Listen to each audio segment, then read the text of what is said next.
Hey guys, welcome back to Shashmi's Boats. Last வீடியோவில் நம்மள்ட்ட இருக்கக்கூடிய கேஜ் செட்டப் அண்ட் நம்மள்ட்ட இருக்கக்கூடிய பேர்ட்ஸ் வெரைட்டிஸ் பற்றி பார்த்தோம். ஸோ அந்த வீடியோவோட கண்டினியூஷனாக இந்த வீடியோவை பார்க்கலாம். இந்த வீடியோவோட டாபிக் நம்ம என்ன எடுத்திருக்கோம் அப்படின்னு பார்த்தீங்கன்னா ப்ரீடிங்கு. நம்மள்ட்ட 4 கைண்ட் ஆஃப் பேர்ட்ஸ் இருக்குதுன்னு சொல்லியிருக்கேன்.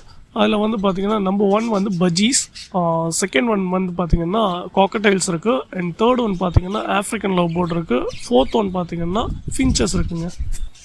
பஜ்ஜீஸ் நம்ம பொதுவாகவே எல்லோரும் காமனாக லவ் பேர்ட்னு நம்ம செல்லமாக இந்த பேர்டை கூப்பிடுவோம். பொதுவாகவே லவ் பேர்ட் எல்லாருமே காமனாக ஃபஸ்ட்டு ஒரு பேர்ட் பிகினர் எல்லாருமே லவ் பேர்டு இல்லாமல் ஸ்டார்ட் பண்ணியிருக்கவே மாட்டாங்க. பேசிக்காக பார்த்திங்கன்னா லவ் பேர்டில் தான் எல்லாமே ஸ்டார்ட் பண்ணுவோம். அப்புறம் என்ன பண்ணுவோம், காலப்போக்கில் இதோட ப்ரைஸ் ரொம்ப மார்க்கெட்டில் கம்மியாக இருக்குது அப்படிங்கிறதுக்காக நம்ம ஹையர் மியூட்டேஷன்ஸை தேடி நம்ம அடுத்தடுத்த மியூட்டேஷன்ஸை ப்ரிஃபர் பண்ணி போவோம். லைக் பஜ்ஜீஸ்க்கு அடுத்து பார்த்திங்கன்னா ஆஃப்ரிக்கன் லவ் பேர்ட் போவோம், அதுக்கடுத்து காக்கடைல்ஸ் போவோம், அதுக்கப்புறம் கனூர் வெரைட்டிஸ் போயிடுவோம். ஆனால் இந்த வெரைட்டிஸில் எப்போவுமே மார்க்கெட்டில் டவுனே ஆகாத, அதாவது ப்ரைஸ் வைஸும் சரி சேல்ஸ் வைஸும் சரி டவுனே ஆகாத ஒரே பேர்டுன்னு பார்த்தோன்னா லவ் பேர்டு தாங்க. பொதுவாகவே லவ் பேர்டோட க்ரேஸ் எல்லா ஜென்ரேஷனுக்கும் இருந்துக்கிட்டே இருக்கும். நமக்கு அடுத்து வர ஜென்ரேஷன்ஸ் ஆகட்டும், நமக்கு முன்னாடி உள்ள ஜென்ரேஷனாக இருக்கட்டும், எல்லாருமே இந்த லவ் பேர்டை விரும்பாதவங்க இருக்கவே மாட்டாங்க. ஸோ மார்க்கெட்டில் இதோட நீட் எப்போவுமே இருந்துக்கிட்டே இருக்கும். இந்த பேர்டை அதிகமாக விரும்புகிறதுக்கான காரணம் இதோட ப்ரைஸும் கூடங்க. ரொம்பவே அஃபோர்டபுளான ப்ரைஸு, எல்லாராலையும் வாங்க முடியும். ஒரு பேசிக் மியூட்டேஷன்ஸ்னு எடுத்துட்டோம்னா மினிமம் ஒரு 300-350க்கெலாம் நார்மல் மியூட்டேஷன் நீங்கள் தாராளமாக ஷாப்ஸ்லேயே நீங்கள் வாங்கலாம். ஸோ இதனால் மற்ற பேர்ட்ஸோட கம்பேர் பண்ணும்போது இது பார்க்க ரொம்பவே அட்ராக்டிவாகவும் ப்ரைஸில் ரொம்பவே ரீசனபிளாகவும் இருக்கனால, ரொம்பவே சீப்பஸ்ட்டாக இருக்கனால மக்கள் ஈஸியாக இதை அஃபோர்ட் பண்ணி வாங்குகிறாங்க. அதே மாதிரி இதை ப்ரீட் பண்ணுறதுமே பார்த்திங்கன்னா ரொம்பவே ஈஸி. பிக்னஸ்க்கு நம்ம இதை பெருசாக இதில் அவங்க ஈஸியாக கற்றுக்கிறதுக்கான விஷயங்கள், அதாவது அந்த பேர்டை பற்றின பேசிக்கான விஷயங்களை கற்றுக்கிறது ரொம்பவே ஈஸி. எல்லாரோட ஹியூமன் ஃப்ரெண்ட்லியாக இந்த பேர்டு ஈஸியாக அடாப்ட் ஆகிடும். எல்லா இடத்துலையுமே சீக்கிரமாக ப்ரீட் ஆகக்கூடிய கெப்பாசிட்டி உள்ள பேர்டு கூடங்க இது. இந்த பேர்ட்ஸை ப்ரீட் பண்ணுறதுக்கு நம்ம ரொம்ப இதுக்கு ஸ்ட்ரெயின் பண்ணணும்னு அவசியமே இல்லை. அந்த ப்ராப்பரான கேஜ், அதுக்கான கேஜ் கொடுத்து அந்த கேஜ் ஓரளவு வென்டிலேஷன் இருக்க இடத்துல இருக்க மாதிரி இருக்கணும். ஓரளவு சன்லைட் இருந்துச்சுன்னா போதும். ஸோ இது இருந்தாலே போதுமானது. அதுக்கப்புறம் பேசிக்காக அதுக்கான ஃபுட் அண்ட் வாட்டர் நீங்கள் டெய்லி க்ளீனாக மெயின்டைன் பண்ணாலே போதும். அதுக்கு அதோட கேஜ் ஸ்பேஸ் அதோட என்விரான்மெண்ட் நல்லா செட்டில் ஆகிடுச்சு அப்படிங்கிற பட்சத்தில் ஆட்டோமேட்டிக்காக ஒரு மேல் அண்ட் ஃபீமேல் ப்ராப்பராக இருந்துச்சு, கரெக்டான ஏஜில் இருக்குது அப்படின்னா சூப்பராக ப்ரீட் ஆகுங்க. நான் என்னோடய ஃபார்முக்கு ஒரு 2 இயர்ஸ் பிஃபோர் பார்த்திங்கன்னா ஒரு 5 பேர் எடுத்திருந்தேங்க. அந்த 5 பேரில் ஒரு 3 பேர் நல்லா செட்டில் ஆகி ப்ரீடாக ஆரம்பிச்சிது. இப்போ என் கையில் அரௌண்ட் 2 இயர்ஸ்க்கு அப்புறம் பார்த்திங்கன்னா ப்ரீடிங் பேர் மட்டும் ஒரு 20 பேர்ஸ் இருக்குது. அது இல்லாமல் அடுத்த செட் ஆஃப் ப்ரீடிங் பேருக்காக நான் ஒதுக்கின சிக்ஸ் பார்த்திங்கன்னா ஒரு 10 பேர் இருக்குங்க. எனக்கு இப்போது இந்த 20 பேர்ஸில் மினிமம் மந்த்லி பார்த்திங்கன்னா ஒரு 40 to 50 சிக்ஸ் வரைக்கும் தாராளமாக இறங்குங்க. இந்த பேர்டில் இருக்கக்கூடிய அட்வான்டேஜ் என்னென்னு பார்த்தீங்கன்னா இதோட சேல்ஸ் ரேஷியோ தாங்க. மற்ற பேர்ட்ஸோட ஹையர் மியூட்டேஷன்ஸோட கம்பேர் பண்ணும்போது இந்த பேர்டு ஈஸியாக நம்ம ஒரு ஷாப்பில் போய் செல் பண்ணிட்டு வந்துடலாம், உடனே காசும் கொடுத்துடுவாங்க.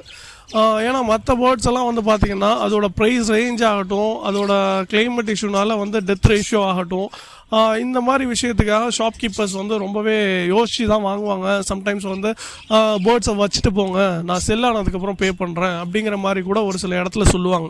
ஸோ லவ் பேர்ட் பொறுத்த வரைக்கும் அந்த பிரச்சனையே கிடையாது. நீங்கள் எவ்வளோ கொண்டு போய் ஸ்டாக் நீங்கள் மார்க்கெட்டில் கொடுத்தாலும் உடனே காசு கொடுத்து வாங்குறதுக்கு பையர்ஸ் ரெடியாக இருக்காங்க. இதுதான் இந்த லவ் பேர்டோட சூப்பர் அட்ராக்ஷன் கூடங்க.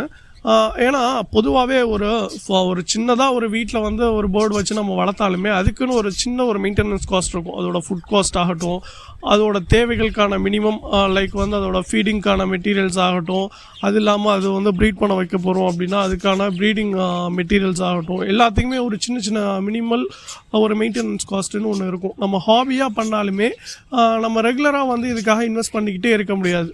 ஸோ இந்த மெயின்டெனன்ஸ் காஸ்ட்டை நம்ம எப்படி பேர் பண்ணுறது அப்படின்னா நம்ம நம்மகிட்டேருந்து ப்ரீட் ஆகி வர சிக்ஸை செல் பண்ணால் மட்டும்தான் இந்த மெயின்டெனன்ஸ் காஸ்ட்டை நம்ம பேர் பண்ண முடியும். இந்த லவ் பேர்டை நான் டாப் நம்பரில் வச்சுருக்கிறதுக்கான ரீசன்ஸ் என்னென்னு பார்த்தீங்கன்னா, ஒன்று ஃபுட்டுங்கிறது நீங்கள் ரொம்ப ஹையர் ரேட்டில் உள்ள சீட்ஸ் எல்லாம் நீங்கள் வாங்கணும்னு அவசியம் இல்லை. பேசிக்கான சீட்ஸ் லைக் தெனை, அப்புறம் நெல், அப்புறம் ராகி, லைக் கம்பு, இந்த மாதிரி சீட்ஸ் போதும். இந்த சீட் மிக்ஸ் போதுமானது.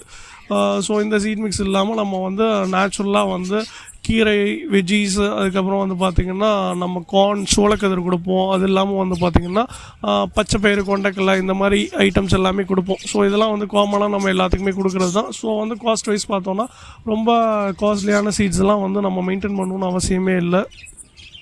அதே மாதிரி நம்ம வந்து இந்த பேர்ட்ஸுக்கு வந்து ரொம்ப மெடிசன்ஸ் எல்லாம் யூஸ் பண்ணுறதே இல்லை. நேச்சுரலாக வந்து சன்லைட்டில் நம்ம கேஜி இருக்க வென்டிலேஷன் நல்லாயிருக்கும் அவுட்டோரில் இருக்கனால.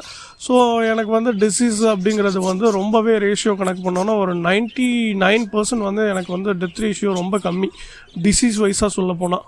ஸோ ஏற்கனவே சொன்ன மாதிரி சேல்ஸ்லேயும் வந்து கம்பேரிங் டு ஹையர் மியூட்டேஷன்ஸ் இது ரொம்பவே ஈஸியாக செல் பண்ணிடலாம் மார்க்கெட்டில். பொதுவாகவே வந்து ஹையர் மியூட்டேஷன்ஸ் வந்து இப்போ நம்ம வருஷத்துக்கு வந்து ஒரு 2-3 கிளச் வந்து சக்ஸஸ்ஃபுல்லாக பண்ணுறதே ஒரு பெரிய டாஸ்க்கு. அதையும் தாண்டி அந்த வரக்கூடிய சிக்ஸை வந்து மார்க்கெட்டில் கொண்டு போய் செல் பண்ணுறதுங்கிறது ரொம்பவே டாஸ்க் வந்து ரொம்ப டிஃபிகல்ட்டாக இருக்குது இப்போ உள்ள மார்க்கெட் சிச்சுவேஷன் படி பார்த்தோன்னா.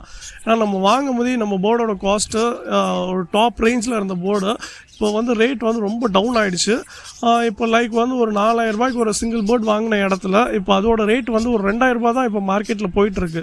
அதுவும் இல்லாமல் நம்ம மார்க்கெட்டில் இதை நம்ம செல் பண்ண முடியலை அப்படிங்கிற ஒரு சிச்சுவேஷனில் நம்ம டேரெக்டாக வந்து பையர்ஸ் இல்லை அப்படிங்கிற பட்சத்தில் நம்ம வந்து ஒரு ஷாப்கீப்பர்கிட்ட போய் நம்ம அந்த போர்டை நம்ம செல் பண்ணணும் அப்படின்னு போய் நம்ம கொடுக்கும்போது அதோட காஸ்ட் வந்து ஒரு எப்படி சொல்கிறது, நம்ம வாங்கின காஸ்ட்டுக்கும் நம்ம இப்போ கொடுக்க போகிற காஸ்ட்டுக்கும் ஒரு ரேஷியோ வந்து கம்பேரிட்டிவ் பார்த்தோன்னா 1/3 கூட இல்லை, அதை விட கம்மியாக கேட்குறாங்க.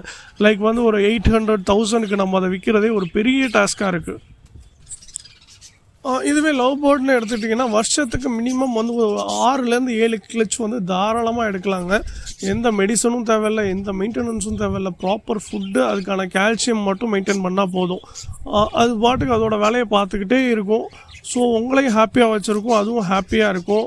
ஸோ ஹாப்பியாக உங்களுக்கு வந்து ப்ரீடிங் வந்து ஹாப்பி ப்ரீடிங் அப்படிங்கிறது வந்து லவ் பேர்டுங்கிற விஷயத்தில் வந்து ரொம்பவே அடாப்டபுள் அப்படின்னு நான் எதிர்பார்க்குறேங்க. லவ் பேர்டை பற்றின ப்ரீடிங்க்கான பேசிக்கான இன்ஃபர்மேஷன்ஸ் உங்கள் கூட ஷேர் பண்ணியிருக்கேன். இன்னும் இந்த டாப்பிக்கில் வந்து நிறையா விஷயங்கள் பேசலாம். அடுத்தடுத்து நம்ம வந்து ப்ரீஃபாக ஒவ்வொரு விஷயங்கள டாபிக் வைஸாக பேசலாம். ஸோ என்னோடய பர்சனல் எக்ஸ்பீரியன்ஸை தான் நான் உங்கள் கூட ஷேர் பண்ணியிருக்கேன். ஸோ ஒவ்வொருத்தவங்களுக்கும் ஒவ்வொரு கைண்ட் ஆஃப் டிஃப்ரெண்ட் எக்ஸ்பீரியன்ஸஸ் இருக்கும். ஸோ உங்களோட எக்ஸ்பீரியன்ஸை தாராளமாக என் கூட நீங்கள் ஷேர் பண்ணலாம். ப்ளீஸ் கமெண்ட் பண்ணுங்கள். உங்களோட கமெண்ட்டுக்கு கண்டிப்பாக நான் வந்து ரெஸ்பாண்ட் பண்ணுவேன். Please feel free to comment. Next வீடியோவில் கண்டிப்பாக இன்னும் மோர் இன்ஃபர்மேட்டிவான விஷயங்களை உங்கள் கூட ஷேர் பண்ண நான் ஆசைப்பட்றேன். தேங்க்ஸ் ஃபார் வாட்சிங். Keep support and two subscribe.